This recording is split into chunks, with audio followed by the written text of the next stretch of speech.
Olá, a gente vai começar a nossa apresentação sobre a parte referente à neuroanatomia, a qual foi designada para nós.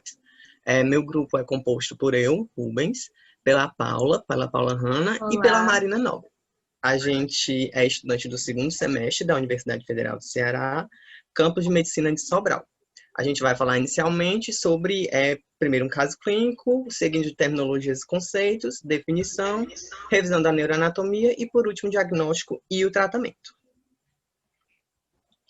Bem, seguindo com o caso clínico. Um homem de 54 anos de idade apresentou dor intensa e descendente nas pernas na distribuição do nervo esquiático, além de fraqueza nos músculos dos membros inferiores.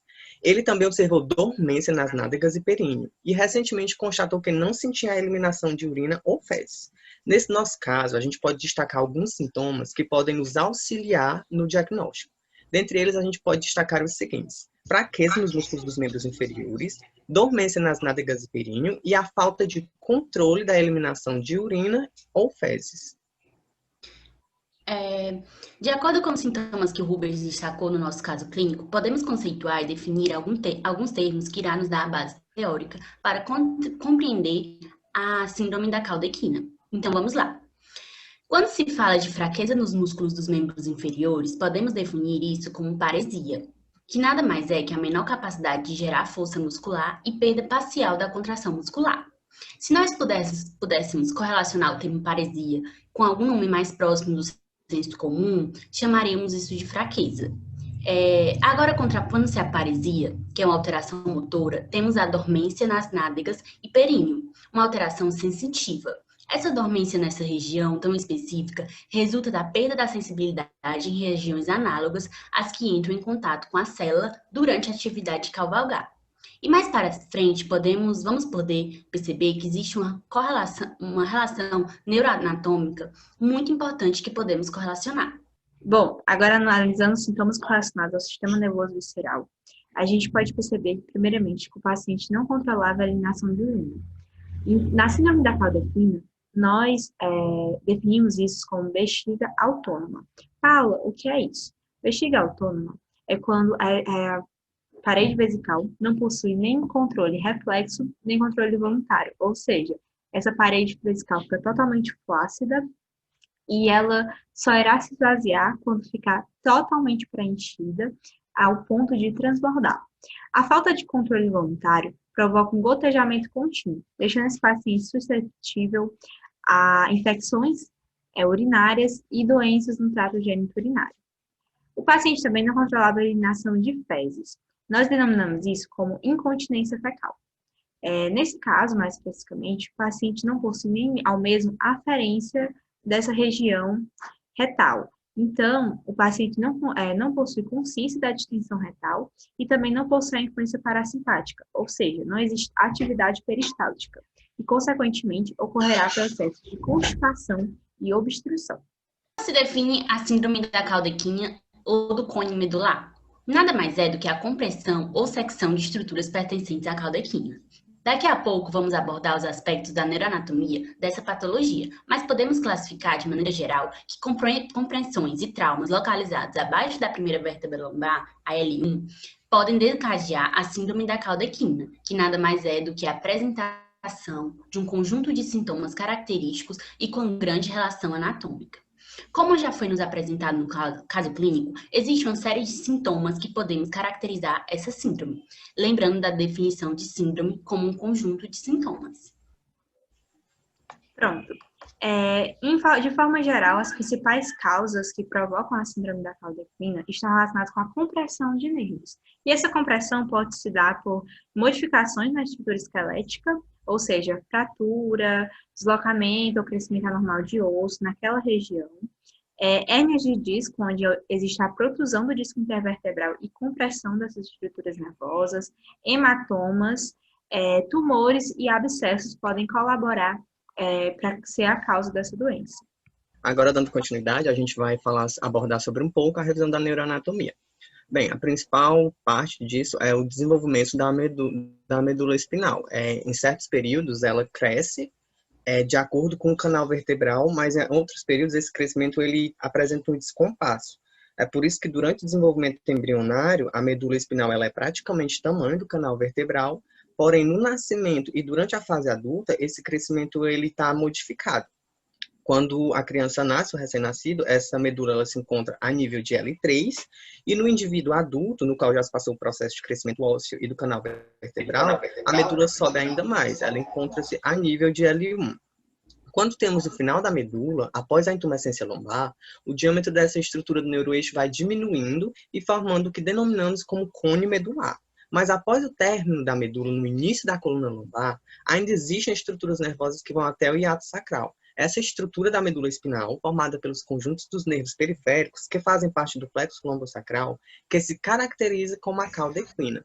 Dessa forma, a cauda equina é composta pelo cone medular e o conjunto de nervos periféricos do plexo lombosacral. Sobre os hemotores do neuroeixo, que recobrem tanto o encéfalo como as medulas, que são as meninges, elas são organizadas em 3 folhetos. Em especial, a dura mater, nesse local da medula, forma o que nós chamamos de saco dural, um verdadeiro saco de fundo cego e que se fixa aos nervos na sua saída pelos forames intervertebrais, formando o epineuro desses nervos.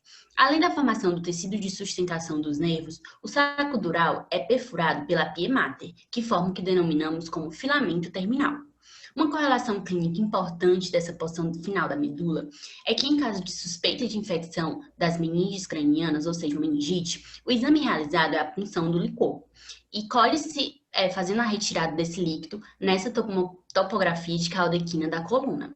Ou seja, sempre se procura fazer a punção abaixo de L3 em caso de recém-nascidos ou abaixo de L1 em caso de pacientes adultos.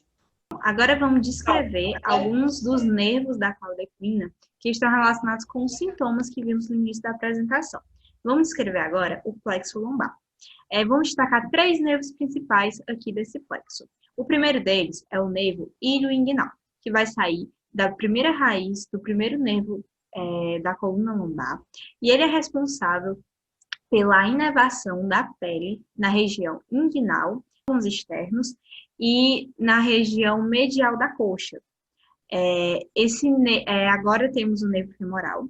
O nervo femoral ele é o maior ramo do plexo lombar, e ele vai enviar uma raiz motora para o compartimento anterior da coxa, ou seja, para o músculo quadríceps femoral, pectíneo, sartório, para o músculo ilíaco, o músculo psoas e o músculo ilio-psoas. Esses 3 últimos que são essenciais para a manutenção da postura ereta em pé. Por último, nesse plexo lombar, a gente tem o nervo obturatório. Esse nervo obturatório, que é responsável pela inervação de uma pequena região na parte interna da porção média da coxa, e que também enviará uma raiz motora para os músculos adutores da coxa.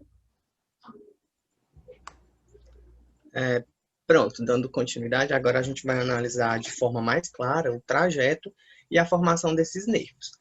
A gente tem que o nervo ilioinguinal segue inferiormente ao nervo ilio-hipogástrico, com o qual pode comunicar-se. Já foi citado que ele é formado exclusivamente pelo primeiro nervo lombar. O nervo femoral emerge da borda lateral do músculo psoas maior. Esse nervo é formado por ramos do segundo, terceiro e quarto nervo lombar. E por último, o nervo obturatório, que ao contrário do nervo femoral, emerge da borda medial do músculo psoas maior. Em seu percurso, passa no forame obturatório, na membrana obturatória. Com essa descrição desses nervos, a gente pode perceber que os nervos periféricos descritos, eles não se relacionam apenas com o segmento da medula. Eles são formados por raízes de diversos segmentos medulares. É por isso que quando existe uma determinada lesão em um segmento específico, por exemplo, da coluna lombar, não existe apenas um nervo afetado. Pode ser que haja mais de um nervo, que é formado pela raiz ventral ou posterior do nervo que sai desse segmento. Bom, uma correlação anatômica importante que temos relacionada ao plexo lombar é o músculo psoas maior, ou seja, em ocorrências de abscesso nesse músculo, eu posso ter uma lesão ou então algum tipo de trauma nesses ramos do plexo lombar. Aqui abaixo nós citamos um artigo que fala em um abscesso no músculo psoas maior por causa de analgesia via peridural, onde o paciente acabou tendo dor neuropática nesses ramos do plexo lombar. Agora a gente vai falar sobre o plexo sacral. Nesse plexo, podemos citar dois nervos em especial. O primeiro deles é o nervo pudendo, responsável pela inervação da pele e dos músculos do períneo e órgãos genitais. E o nervo isquiático ou ciático, que é o maior nervo do corpo humano e é formado pelo nervo fibular comum e o nervo tibial, responsáveis pela função motora dos músculos da perna, que por sua vez executa os movimentos de dorsiflexão do pé. Agora podemos ver com mais detalhes a formação desses nervos do plexo sacral. O nervo pudendo é formado pelas junções das raízes ventrais de S2, S3 e S4. E o nervo ciático é constituído de dois nervos em uma única bainha.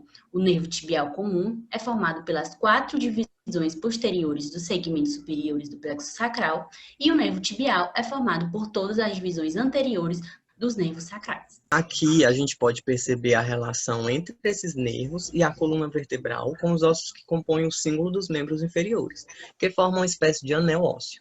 Essas estruturas, elas acabam servindo de sustentação e proteção para as estruturas nervosas. Diferentemente do plexo braquial, o plexo lombosacral possui uma imensa estrutura de proteção, que não é somente o esqueleto ósseo, mas os músculos e as vísceras contidas na cavidade abdominal e perineal.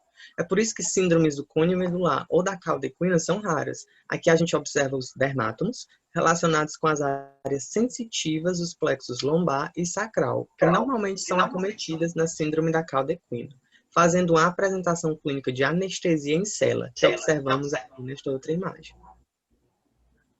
Bom, a partir da análise dos sintomas que nós citamos lá no início da apresentação com o caso clínico, para ter a confirmação do diagnóstico de síndrome da cauda equina, nós utilizamos de exames de imagem, como tomografia computadorizada e ressonância magnética.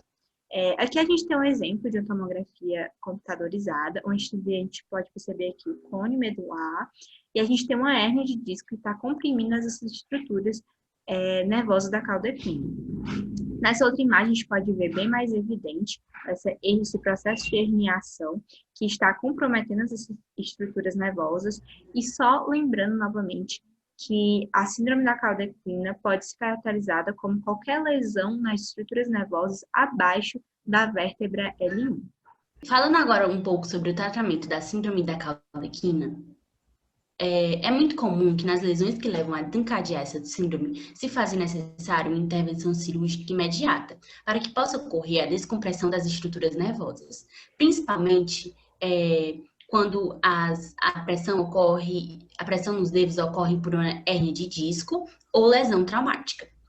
É muito importante que essa intervenção cirúrgica ocorra em um tempo menor do que 48 horas. Inclusive, em um dos artigos que utilizamos como referência, demonstra que pacientes que tiveram a cirurgia realizada em até 48 horas após a lesão tiveram um alto sucesso de recuperação. Outra forma de tratamento, que é mais uma medida de recuperação, é a utilização de fisioterapia, principalmente na recuperação motora. Finalizando nossa apresentação, a gente gostaria de agradecer pela atenção e aqui a gente tem todas as referências que foram utilizadas para a construção desse trabalho. E é isso, muito obrigado.